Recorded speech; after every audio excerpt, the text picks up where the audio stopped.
प्रदेश के सियासी गलियारे में उठे उस टर्बुलेंस की जो कांग्रेस नेता जयराम रमेश के बयान के बाद आया। 5वें चरण के मतदान के बाद केंद्र में सरकार बनाने को लेकर आज उन्होंने एक बड़ा बयान दिया है। जयराम रमेश का दावा यह है प्रधानमंत्री पद को लेकर। सबसे पहले आपको सुनना चाहिए उन्होंने क्या दावा किया। जनबंधन कांग्रेस पार्टी के आंकड़े आएंगे, हमारे जनबंधन के पार्टियों के आंकड़े आएंगे, सब मिलाकर एक स्पष्ट और निर्णायक जनादेश होगा। तब सारे सांसद जो नए चुने हुए सांसद हैं वो मिलेंगे और आप देखिएगा 2 दिन भी नहीं लगेंगे, हो सकता है कुछ ही घंटों में प्रधानमंत्री का नाम घोषित किया जाएगा। होगा तो सबसे बड़ी पार्टी से या किसी और पार्टी से भी हो सकता है? नहीं होता, एक वास्तविक है कि सबसे बड़ी पार्टी का ही उम्मीदवार प्रधानमंत्री बनेगा। 2004 में जो हुआ वही तो हुआ ना। जयराम रमेश कह रहे हैं कि जिस पार्टी के सबसे ज्यादा सांसद होंगे उसी दल का प्रधानमंत्री बनेगा। 5 चरण के चुनाव के बाद इंडिया गठबंधन में कांग्रेस की ओर से यह पहली बार है जब पीएम पद को लेकर सीधे सीधे बात रखी गई हो। जैसे बताने से पहले जरा कांग्रेस अध्यक्ष मल्लिकार्जुन खड़गे ने क्या कहा यह भी जान लेते हैं। एक इंटरव्यू में उन्होंने कहा कांग्रेस लोकसभा की 273 से ज्यादा सीटें जीतेगी और इंडिया गठबंधन का आंकड़ा 300 के पार जाएगा। यानी खड़गे दावा कर रहे हैं कि कांग्रेस अपने दम पर बहुमत पा रही है। सवाल यह है कि कांग्रेस या यूं कहे कि इंडिया गठबंधन को इतना कॉन्फिडेंस कहां से आ रहा है। अब ये देखिए।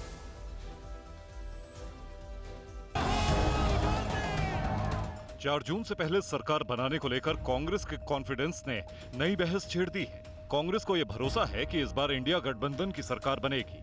तो सबसे पहले आप ये जान लीजिए कि इंडिया गठबंधन के 5 कॉन्फिडेंस क्या है। बीजेपी बहुमत नहीं पाएगी, मोदी की सत्ता से विदाई होगी, इंडिया गठबंधन पूर्ण बहुमत पाएगा, इंडिया गठबंधन 300 पार जाएगा, पीएम इंडिया गठबंधन का ही होगा।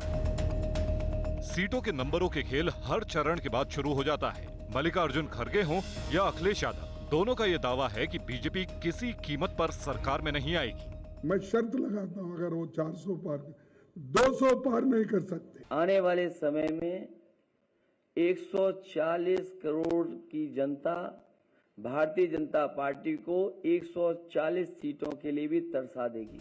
खड़गे को लगता है कि बीजेपी का 400 पार का नारा कागजी है। वो ये भी कह रहे हैं कि कांग्रेस अकेले 273 से ज्यादा सीटें जीतेगी। आपको बता दें इस बार इंडिया गठबंधन सीटों के बंटवारे के तहत कांग्रेस 328 सीटों पर लड़ रही है।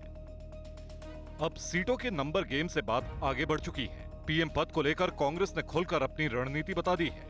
रणनीति ये है कि 2004 के फॉर्मूले पर प्रधानमंत्री चुना जाएगा। 2004 में केंद्र में अटल बिहारी वाजपेयी की सरकार थी। इंडिया शाइनिंग का नारा बुलंद था। बीजेपी को उम्मीद थी कि सरकार उसी की बनेगी, लेकिन नतीजे उलट गए।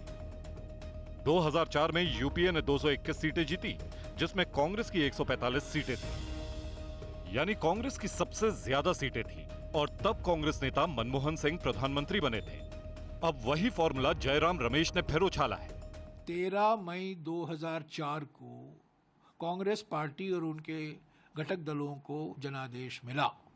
17 मई यानी कि 4 दिन बाद प्रधानमंत्री के उम्मीदवार डॉक्टर मनमोहन सिंह का नाम घोषित किया गया। 4 दिन लगे। इस बार आप देखिएगा 4 दिन भी नहीं लगेंगे, 2 दिन के अंदर हो जाएगा। 5 चरण की वोटिंग के बाद कांग्रेस को यह लग रहा है कि जमीन पर असर कुछ और है, जिसे बीजेपी भांप नहीं पा रही।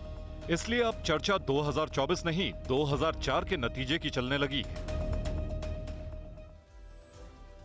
लेकिन अभी 2 चरण का चुनाव बाकी है और उससे पहले ही जयराम रमेश ने पीएम पद को लेकर सिक्का उछाल दिया। सवाल यह है कि क्या उन्हें लगता है कि कांग्रेस की सीटें गठबंधन में ज्यादा होंगी? क्या इसीलिए वो इशारों में कह रहे हैं कि प्रधानमंत्री कांग्रेस का होगा? अगर ऐसा है तो पेच और भी है। क्या है वो पेच आपको ये भी बता देते हैं। क्या अरविंद केजरीवाल को पीएम पद के लिए कांग्रेस या राहुल गांधी की उम्मीदवारी कबूल होगी?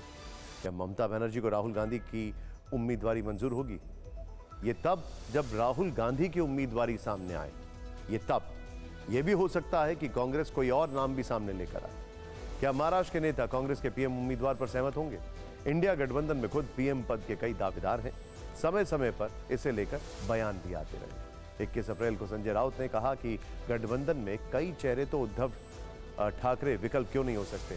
16 अप्रैल को जब मल्लिकार्जुन खड़गे से सवाल किया गया तो उन्होंने कहा कि नतीजों के बाद इस पर फैसला होगा।